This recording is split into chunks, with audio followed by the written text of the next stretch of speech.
how do you call it in a better language?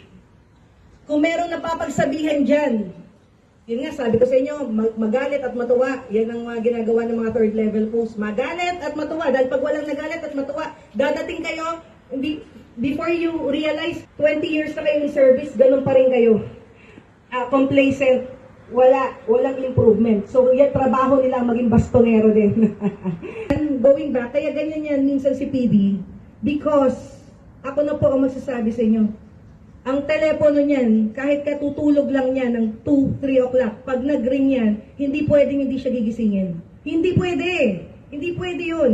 Sasagutin niya yan, hindi pwedeng matutulog siya. Kaya minsan, eyesore, na kapag ka medyo, sa amin, tawag yung petics eh. Petics yun. Parang wala lang. Parang pag may sinabi, wala lang. 10 beses mo sabihin, wala lang. Because he wanted to share kung ano yung mga natutuhan niya over the many years of experience being a police officer. Tanggapin po natin sana ito, na kapag tayo minsan ay nakokorek, biruin nyo. Ako, ganyan ako eh. Biruin nyo yung natutuhan niya, kunwari sa 26 years.